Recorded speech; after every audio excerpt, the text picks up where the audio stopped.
بہت تھا ہمارے لیے، بس ارد گرد کی عمارتیں اونچی ہونے کی وجہ سے تاریکی بہت تھی۔ دن 12 بجے بھی شام کا سا دھندل کا چھایا رہتا تھا۔ گھر ٹھیک کرنے میں غلام شبیر نے بہت ہاتھ بٹایا، صفائی کرنے سے دیواریں چونا کرنے تک۔ تھوڑا قریدنے پہ پتا چلا کہ یہاں آنے والے ہر امام مسجد کے ساتھ غلام شبیر گھر کا کام بھی کرتا تھا۔ بس تنخواہ کے نام پہ غریب 2 وقت کا کھانا مانگتا تھا اور رات کو مسجد ہی میں سوتا تھا۔ یوں اس کو رہنے کی جگہ مل جاتی تھی اور مسجد کی حفاظت بھی ہو جاتی تھی۔ ایک بات جب سے میں آیا تھا دماغ میں کھٹک رہی تھی، سو ایک دن غلام شبیر سے پوچھ ہی لیا، میاں یہ بتاؤ کہ پچھلے امام مسجد کے ساتھ کیا ماجرا گزرا؟ وہ تھوڑا ہچکچایا اور پھر ایک طرف لے گیا کہ بیگم کے کان میں آواز نہ پڑے۔ میاں جی، اب کیا بتاؤں آپ کو؟ جوان آدمی تھے اور غیر شادی شدہ بھی۔ محلے میں بھلا حسن کی کیا کمی ہے؟ بس دل آ گیا ایک لڑکی پہ۔ لڑکی کے دلال بھلا کہاں جانے دیتے تھے سونے کی چڑیا کو؟ پہلے تو انہوں نے مولانا کو سمجھانے کی کوشش کی، پھر ڈرایا دھمکایا، لیکن مولانا نہیں مانے۔ ایک رات لڑکی کو بھگا لے جانے کی کوشش کی، بادامی باغ اڈے پر ہی پکڑے گئے۔ ظالموں نے اتنا مارا پیٹا کہ مولانا جان سے ہی گئے۔ غلام شبیر نے نہایت افسوس کے ساتھ ساری کہانی سنائی۔ پولیس وغیرہ قاتل پکڑے نہیں گئے؟ میں نے گھبرا کر پوچھا۔ غلام شبیر ہنسنے لگا، کمال کرتے ہیں آپ بھی میاں جی، پولیس بھلا ان لوگوں کے چکروں میں کہاں پڑتی ہے، بس اپنا بھتہ وصول کیا اور غیب۔ اور ویسے بھی کوتوال صاحب خود اس لڑکی کے عاشقوں میں شامل تھے۔ لا حول ولا قوت الا باللہ، کہاں اس جہنم میں پھنس گئے۔ میں یہ سب سن کر سخت پریشان ہوا۔ آپ کیوں فکر کرتے ہیں میاں جی؟ بس چپ کر کے نماز پڑھیں اور پڑھائیں۔ دن کے وقت کچھ بچے آ جایا کریں گے، ان کو قرآن پڑھاتے ہیں، باقی بس اپنے کام سے کام رکھیں گے تو کوئی تنگ نہیں کرتا یہاں۔ بلکہ مسجد کا امام اچھا ہو تو گناہوں کی اس بستی میں لوگ صرف عزت کرتے ہیں۔ غلام شبیر نے میری معلومات میں اضافہ کرتے ہوئے بتایا تو میری جان میں جان آئی۔ انہیں شروع کے ایام میں ایک واقعہ ہوا۔ پہلے دن ہی دوپہر کے کھانے کا وقت ہوا تو دروازے پہ کس نے دستک دی۔ غلام شبیر نے جا کے دروازہ کھولا اور پھر ایک کھانے کی ڈھکی تشتری لے کے اندر آ گیا۔ میری سوالیہ نگاہوں کے جواب میں کہنے لگا، نورا نے کھانا بھجوایا ہے، پڑوس میں رہتی ہے۔ میں کچھ نہ بولا اور نہ ہی مجھے کوئی شک گزرا، سوچا ہوگی کوئی اللہ کی بندی، اور پھر امام مسجد کے گھر کا چولہا تو ویسے بھی کم ہی جلتا ہے۔ بہرحال جب اگلے 2 دن بھی یہی معمول رہا تو میں نے سوچا کہ یہ کون ہے جو بغیر کوئی احسان جتائے احسان کیے جا رہی ہے۔ عشاء کی نماز کے بعد مسجد میں ہی تھا جب غلام شبیر کو آواز دے کے بلایا اور پوچھا، میاں غلام شبیر، یہ نورا کہاں رہتی ہے؟ میں چاہتا ہوں میری گھر والی جا کر اس کا شکریہ ادا کرے۔ غلام شبیر کے تو اوسان خطا ہو گئے یہ سن کر۔ میاں جی، بی بی نہیں جا سکتی جی وہاں؟ میں نے حیرانی سے مزید استفسار کیا تو گویا غلام شبیر نے پہاڑ ہی توڑ دیا میرے سر پہ۔ میاں جی، اس کا پورا نام تو پتہ نہیں کیا ہے، مگر سب اس کو نورا کنجری کے نام سے جانتے ہیں۔ پیشہ کرتی ہے جی۔ پیشہ کرتی ہے؟ یعنی طوائف ہے؟ اور تم ہمیں اس کے ہاتھ کا کھلاتے رہے ہو؟ استغفر اللہ استغفر اللہ۔ غلام شبیر کچھ شرمسار ہوا۔ میرا غصہ دیکھ کر تھوڑی دیر بعد ہمت کر کے بولا، میاں جی یہاں تو سب ایسے ہی لوگ رہتے ہیں، ان کے ہاتھ کا نہیں کھائیں گے تو مستقل چولہا جلانا پڑے گا، جو آپ کی تنخواہ میں ممکن نہیں۔ یہ سن کر میرا غصہ اور تیز ہو گیا۔ ہم شریف لوگ ہیں غلام شبیر، بھوکے مر جائیں گے مگر طوائف کے گھر کا نہیں کھائیں گے۔ میرے تیور دیکھ کر غلام شبیر کچھ نہ بولا، مگر اس دن کے بعد سے نورا کنجری کے گھر سے کھانا کبھی نہ آیا۔ جس مسجد کا میں امام تھا، عجیب بات یہ تھی کہ اس کا کوئی نام نہیں تھا، بس ٹبی مسجد کے نام سے مشہور تھی۔ ایک دن میں نے غلام شبیر سے پوچھا کہ میاں نام کیا ہے اس مسجد کا؟ وہ ہنس کر بولا، میاں جی اللہ کے گھر کا کیا نام رکھنا، پھر بھی کوئی تو نام ہوگا، سب مسجدوں کا ہوتا ہے۔ میں کچھ کھسیانہ ہو کے بولا، بس میاں جی بہت نام رکھے، جس فرقے کا مولوی آتا ہے پچھلا نام تبدیل کر کے نیا رکھ دیتا ہے، آپ ہی کوئی اچھا سا رکھ دیں۔ وہ سر کھجاتا ہوا بولا۔ میں سوچ میں پڑ گیا۔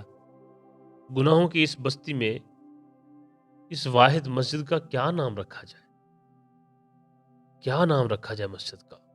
ہاں، موتی مسجد ٹھیک رہے گا۔ گناہوں کے کیچڑ میں چمکتا پاک صاف موتی۔ دل ہی دل میں نے مسجد کے نام کا فیصلہ کیا اور اپنی پسند کو داد دیتا اندر کی جانب بڑھ گیا، جہاں بیوی کھانا لگائے میری منتظر تھی۔ اب بات ہو جائے قرآن پڑھنے والے بچوں کی تعداد میں 11 تھے اور سب کے سب لڑکے ملی جلی عمروں کے 5 سے 11-12 سال کی عمر کے، تھوڑے شرارتی ضرور تھے مگر اچھے بچے تھے۔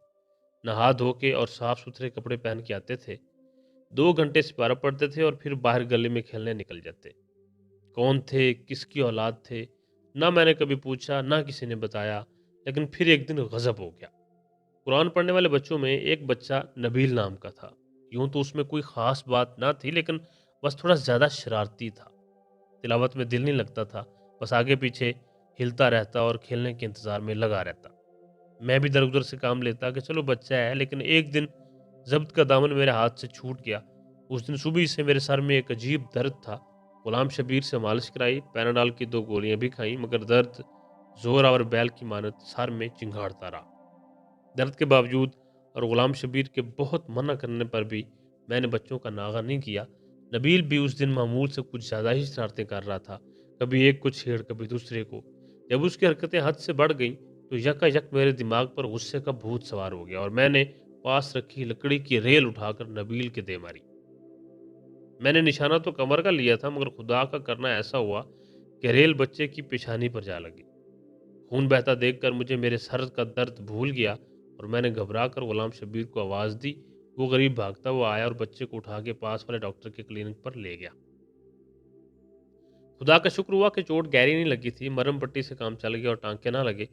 خیر، باقی بچوں کو فارغ کر کے مسجد کے دروازے پہ پہنچا ہی تھا کہ چادر میں لپٹی ایک عورت نے مجھے آواز دے کر روک لیا۔ میں نے دیکھا کہ وہ عورت دہلیز پر کھڑی مسجد کے دروازے سے لپٹی رو رہی تھی۔ 40-45 کا سن ہوگا، معمولی شکل و صورت، سانولا رنگ اور چہرے پہ پرانی چیچک کے گہرے داغ، آنسوؤں میں ڈوبی آنکھیں اور گالوں پر بہتا کالا سرما، زیور کے نام پہ کانوں میں لٹکتی سونے کی ہلکی سی بالیاں اور ناک میں چمکتا سستا سرخ نگ کا لونگ، چادر بھی سستی مگر صاف ستھری اور پاؤں میں ہوائی چپل۔ کیا بات ہے بی بی، کون ہو تم؟ میں نے حیرانگی سے اس سے پوچھا۔ میں نورا ہوں مولوی صاحب، اس نے چادر کے پلو سے ناک پونچھتے ہوئے کہا۔ نورا؟ نورا کنجری؟ میری تو گویا پاؤں تلے زمین ہی نکل گئی۔ میں نے ادھر ادھر غلام شبیر کی تلاش میں نظریں دوڑائیں، مگر وہ تو نبیل کی مرم پٹی کرا کے اور اس کو اس کے گھر چھوڑنے کے بہانے نہ جانے کہاں غائب تھا۔ جی، نورا کنجری، اس نے نظریں جھکائے اپنے نام کا اقرار کیا۔ مجھے کچھ دیر کے لیے اپنے منہ سے نکلنے والی اس کے گالی جیسی عرفیت پہ شرمندگی ہوئی، مگر پھر خیال آیا کہ وہ طوائف تھی اور اپنی بری شہرت کی ذمہ دار شرمندگی اس کو ہونی چاہیے تھی، مجھے نہیں۔ پھر اچانک مجھے احساس ہوا کہ میری موتی جیسی مسجد میں اس طوائف کا ناپاک وجود کسی غلاظت سے کم نہیں تھا۔ باہر نکل کے کھڑی ہو، مسجد کو گندا نہ کر بی بی۔ میں نے نفرت سے باہر گلی کی جانب اشارہ کیا۔ اس نے کچھ اس حیرانگی سے آنکھ اٹھا کے میری طرف دیکھا کہ جیسے اسے مجھ سے اس رویے کی امید نہ ہو۔ ڈبڈبائی آنکھوں میں ایک لمحے کے لیے کسی انکہی فریاد کی لو بھڑکی، لیکن پھر کچھ سوچ کر اس نے آنسوؤں کے پانی میں احتجاج کے ارادے کو غرق کیا اور بغیر کوئی اور بات کیے چلی گئی۔ میں نے بھی نہ روکا کہ پتہ نہیں کس ارادے سے آئی تھی۔ اتنی دیر میں غلام شبیر بھی پہنچ گیا۔ کون تھی میاں جی؟ کیا چاہتی تھی؟ غالباً اس نے عورت کو تو دیکھا تھا مگر دور سے شکل نہیں پہچان پایا۔ نورا کنجری تھی، پتہ نہیں کیوں آئی تھی، مگر میں نے بھی وہ ڈانٹ پلائی کہ آئندہ اس پاک جگہ کا رخ نہیں کرے گی۔ میں نے داد طلب نظروں سے غلام شبیر کی طرف دیکھا، مگر اس کے چہرے پر ستائش کی جگہ افسوس نے ڈیر ڈال رکھے تھے۔ وہ بیچاری دکھوں کی ماری اپنے بچے کا گلہ کرنے آئی تھی میاں جی، نبیل کی ماں ہے، بچے کی چوٹ برداشت نہیں کر سکے اور آپ نے اس غریب کو ڈانٹ دیا۔ غلام شبیر نے نورا کی وکالت کرتے ہوئے کہا۔ تو نبیل نورا کا بیٹا ہے، ایسی حرکتیں کرے گا تو سزا تو ملے گی، جیسی ماں ویسا بیٹا۔ میں نے اپنی شرمندگی کو بےہودگی سے چھپانے کی کوشش کی۔ ایک لمحے کو خیال بھی آیا کہ بچہ تو معصوم ہے اور پھر میں نے زیادتی بھی کی تھی، مگر پھر اپنے استاد ہونے کا خیال آیا تو سوچا کہ بچے کی بھلائی کے لیے ہی تو مارا ہے، کیا ہوا؟ اور پھر ایک طوائف کو کیا حق حاصل کہ مسجد کے امام سے شکایت کر سکے؟ کتنے بچے ہیں نوراں کے؟ میں نے بات کا رخ بدلنے کی کوشش کی۔ مسجد میں پڑھنے والے سب بچے نوراں کے ہیں میاں جی، اس کے علاوہ ایک گود کا بچہ بھی ہے۔ بس اس محلے میں صرف نوراں اپنے بچوں کو مسجد بھیجتی ہے، باقی سب لوگوں کے بچے تو آوارہ پھرتے ہیں۔ غلام شبیر کی آواز میں پھر نوراں کی وکالت گونج رہی تھی۔ میں نے بھنا کر جواب دینے کا ارادہ کیا ہی تھا کہ کوتوال صاحب کی گاڑی سامنے آ کر رکی۔ خود تو پتہ نہیں کیسا آدمی تھا، مگر بیوی بہت نیک تھی، ہر دوسرے تیسرے روز ختم کے نام پر کچھ نہ کچھ میٹھا بھجوا دیتی تھی۔ اس دن بھی کوتوال رتلی جلیبیاں دینے آیا تھا۔ گرما گرم جلیبیوں کی اشتہا انگیز مہک نے میرا سارا غصہ ٹھنڈا کر دیا اور نورا کنجری کی بات آئی گئی ہو گئی۔ یہ نبیل کو مار پڑنے کے کچھ دنوں بعد کا ذکر ہے۔ عشاء پڑھا کے میں غلام شبیر سے ایک شرعی معاملے پر بحث میں الجھ گیا تو گھر جاتے کافی دیر ہو گئی۔ مسجد سے باہر نکلے تو بازار کی رونق شروع تھی۔ بالکنیوں پر جھلملاتے پردے لہرا رہے تھے اور کوٹھوں سے ہارمونیم کے سر اور طبلوں کی تھاپ کی آواز ہر سو گونج رہی تھی۔ پان، سگریٹ اور پھولوں کی دکانوں پر بھی دھیرے دھیرے رش بڑھ رہا تھا۔ اچانک میری نظر نوراں کے گھر کے دروازے پر جا پڑی۔ وہ باہر ہی کھڑی تھی اور ہر آتے جاتے مرد سے ٹھٹھے مار مار کر گپیں لگا رہی تھی۔ آج تو اس کا روپ بھی دوسرا تھا۔ گلابی رنگ کا چست سوٹ، پاؤں میں سرخ گرگابی، ننگے سر پہ اونچا جوڑا، جوڑے میں پروئے موتیے کے پھول، میک اپ سے لدا چہرہ، گہری شوخ لپسٹک، آنکھوں میں مسکارا اور مسکارے کی اوٹ سے جھانکتی ننگی دعوت، لا حول ولا قوت الا باللہ۔ میں نے طنزیہ نگاہوں سے غلام شبیر کی جانب دیکھا۔ آخر وہ نوراں کا وکیل جو تھا۔ چھوڑیے میاں جی، عورت غریب ہے اور دنیا بڑی ظالم۔ اس نے گویا بات کو ٹالنے کی کوشش کی، مگر میں اتنی آسانی سے جان چھوڑنے والا نہیں تھا۔ یہ بتاؤ میاں، جب اس کے گاہک آتے ہیں تو کیا بچوں کے سامنے ہی؟ میں نے معنی خیز انداز میں اپنا سوال ادھورا ہی چھوڑ دیا۔ میاں جی، ایک تو اس کے بچے صبح سکول جاتے ہیں اور اس لیے رات کو جلدی سو جاتے ہیں، دوسرا مہمانوں کے لیے باہر سین میں کمرہ الگ رکھا ہے۔ غلام شبیر نے ناگوار سے لہجے میں جواب دیا، استغفر اللہ، استغفر اللہ۔ میں نے گفتگو کا سلسلہ وہیں ختم کرنا مناسب سمجھا، کیونکہ مجھے احساس ہو چکا تھا کہ غلام شبیر کے لہجے سے جھانکتی ناگواری کا رخ نوراں کی جانب نہیں تھا۔ اس کے بعد نوراں کا ذکر میرے سامنے تب ہوا جن دنوں میں اپنے اور زوجہ کے لیے حج بیت اللہ کی غرض سے کاغذات بنوا رہا تھا۔ اس غریب کی بڑی خواہش تھی کہ وہ اور میں اللہ اور اس کے نبی پاک کی خدمت میں پیش ہوں اور اولاد کی دعا کریں۔ میرا بھی من تھا کہ کسی بہانے سے مکہ مدینے کی زیارت ہو جائے۔ نام کے ساتھ حاجی لگاؤ تو شاید محکمے والے کسی اچھی جگہ تبدیلی کر دیں۔ زوجہ کا ایک بھانجا انہی دنوں وزارت مذہبی امور میں کلرک تھا، اس کی وساطت سے درخواست کی قبولی کی کامل امید تھی۔ کاغذات فائل میں اکٹھے کیے ہی تھے کہ غلام شبیر ہاتھ میں کچھ اور کاغذات اٹھائے پہنچ گیا۔ میاں جی، ایک کام تھا آپ سے، اجازت دیں تو عرض کروں؟ اس نے ہچکچاتے ہوئے کہا۔ ہاں ہاں میاں، کیوں نہیں، کیا بات ہے؟ میں نے داڑھی کے بالوں میں انگلیوں سے کنگھی کرتے ہوئے اس کو بیٹھنے کا اشارہ کیا۔ میاں جی، آپ کی تو وزارت میں واقفیت ہے، ایک اور حج کی درخواست بھی جمع کرا دیں۔ اس نے ہاتھ میں پکڑے کاغذات میری جانب بڑھائے۔ دیکھو میاں غلام شبیر، تم اچھی طرح جانتے ہو کہ میں گھر بار تمہارے ذمے چھوڑ کر جا رہا ہوں، اور پھر تمہارے پاس حج کے لیے پیسے کہاں سے آئے؟ میں نے کچھ برہمی سے پوچھا۔ نہیں نہیں میاں جی، آپ غلط سمجھے، یہ میری درخواست نہیں ہے، نوراں کی ہے۔ اس نے سہم کر کہا۔ کیا؟ میاں ہوش میں تو ہو؟ نوراں کنجری اب مکے مدینے جائے گی، اور وہ بھی اپنے ناپاک پیشے کی رقم سے؟ توبہ توبہ! میرے تو جیسے تن بدن میں آگ لگ گئی یہ واہیات بات سن کر۔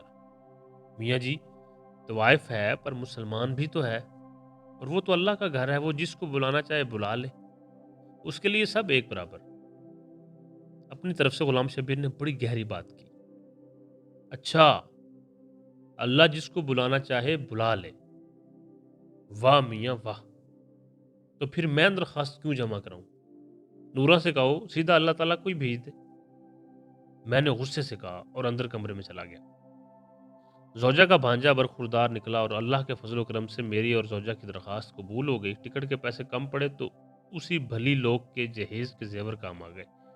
اللہ کا نام لے کر ہم روانہ ہو گئے۔ احرام باندھا تو گویا عمر بھر کے گناہ اتار کے ایک طرف رکھ دیے۔ اللہ کا گھر دیکھا اور نظر بھر کے دیکھا۔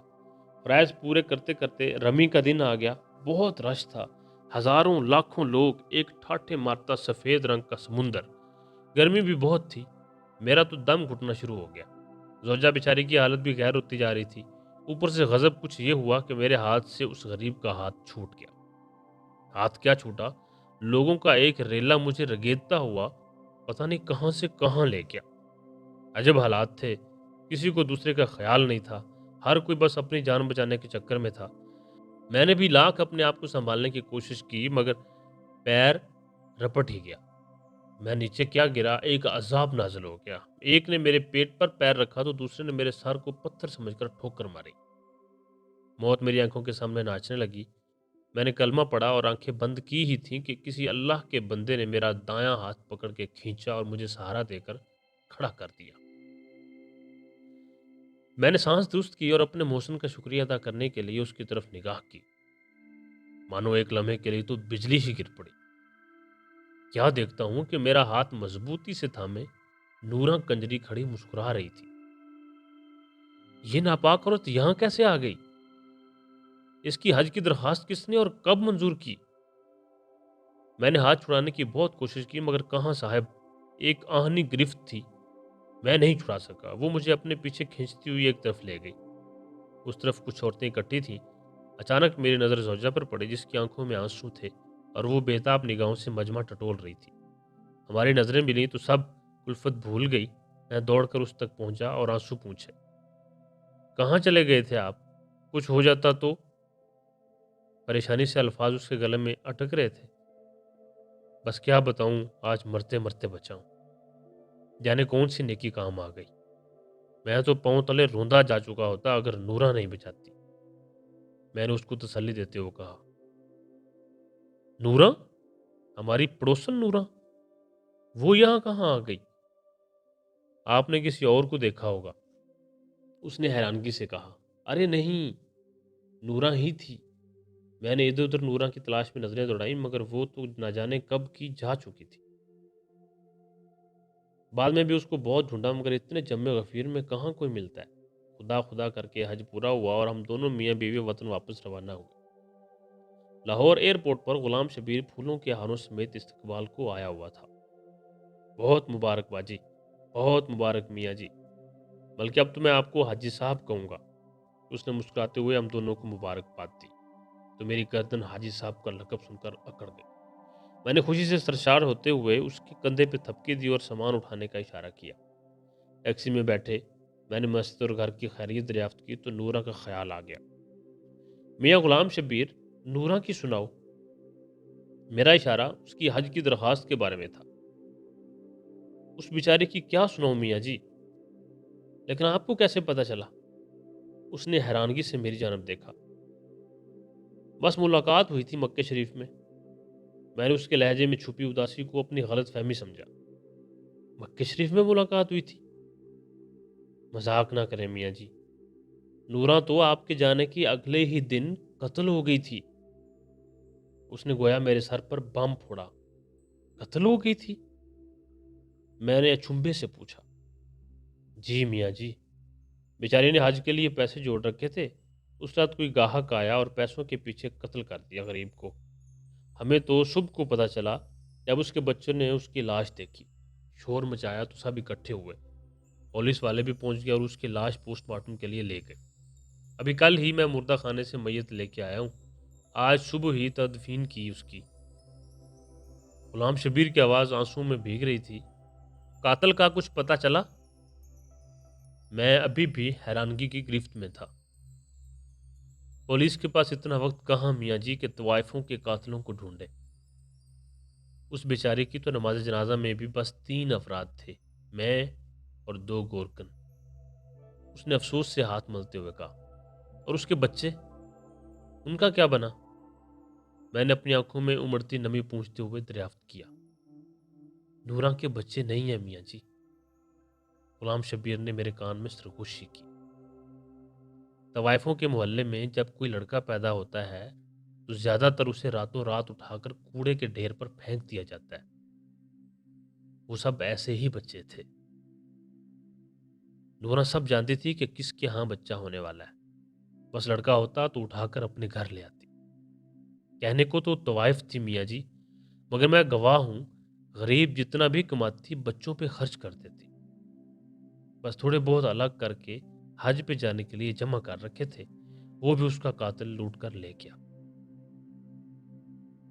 یہ بتاؤ غلام شبیر، جب میں نے اس کی درخواست جمع کرانے سے انکار کیا تو اس نے کیا کہا؟ مجھ پہ حقیقتوں کے در کھلنا شروع ہو چکے تھے۔ بس میاں جی کیا کہتی بیچاری، آنکھوں میں آنسو آ گئے، آسمان کی جانب ہاتھ اٹھائے اور کہنے لگی کہ بس تو ہی اس کنجری کو بلائے تو بلا لے۔ مجھ پر تو پوچھو گھڑوں پانی پڑ گیا۔ تعصف کی ایک آندھی چل رہی تھی، ہوا کے دوش میری خطائیں اڑ رہی تھیں، گناہوں کی مٹی چل رہی تھی اور میری آنکھیں اندھیائی جا رہی تھی۔ آپ کیوں روتے ہیں میاں جی؟ آپ تو ناپاک کہتے تھے اس کو۔ غلام شبیر نے حیرانگی سے میری آنسوں سے تر داڑھی دیکھتے ہوئے کہا۔ کیا کہوں غلام شبیر کہ کیوں روتا ہوں؟ وہ ناپاک نہیں تھی۔ ناپاک تو ہم ہیں جو دوسروں کی ناپاکی کا فیصلہ کرتے پھرتے ہیں۔ نورا تو اللہ کی بندی تھی، اللہ نے اپنے گھر بلا لیا۔ میری ندامت بھری ہچکیاں بند ہونے کا نام نہیں لے رہی تھی اور غلام شبیر نہ سمجھتے ہوئے مجھے تسلی دیتا رہا۔ ٹیکسی محلے میں داخل ہوئی اور مسجد کے سامنے کھڑی ہو گئی۔ اترا ہی تھا کہ نورا کے دروازے پہ نظر پڑی، ایک ہجوم اکٹھا تھا وہاں۔ کیا بات ہے غلام شبیر، لوگ اب کیوں اکٹھے ہیں؟ میاں جی میرے خیال میں پولیس والے عیدی سینٹر والوں کو لے کے آئے ہیں، وہی لوگ بچوں کو لے کر جائیں گے۔ ان غریبوں کی کوئی دیکھ بھال کرنے والا نہیں ہے۔ غلام شبیر نے کچھ سوچتے ہوئے کہا۔ میں نے زوجہ کا ہاتھ پکڑا اور غلام شبیر کو پیچھے آنے کا اشارہ کرتے ہوئے نورا کے دروازے کی جانب بڑھ گیا۔ کہاں چلے میاں جی؟ غلام شبیر نے حیرانگی سے پوچھا۔ نورا کے بچوں کو لینے جا رہا ہوں، آج سے وہ میرے بچے ہیں، اور ہاں مسجد کا نام میں نے سوچ لیا، آج سے اس کا نام نور مسجد ہوگا۔ ناظرین آپ کو نورا کنجری کی داستان کیسی لگی؟ اس طرح کی مزید بہترین اور اتھینٹک تحریروں کو پڑھنے کے لیے ہمارے چینل کو سبسکرائب کر لیجئے اور ہمارے ساتھ جڑے رہیے۔ بہت شکریہ۔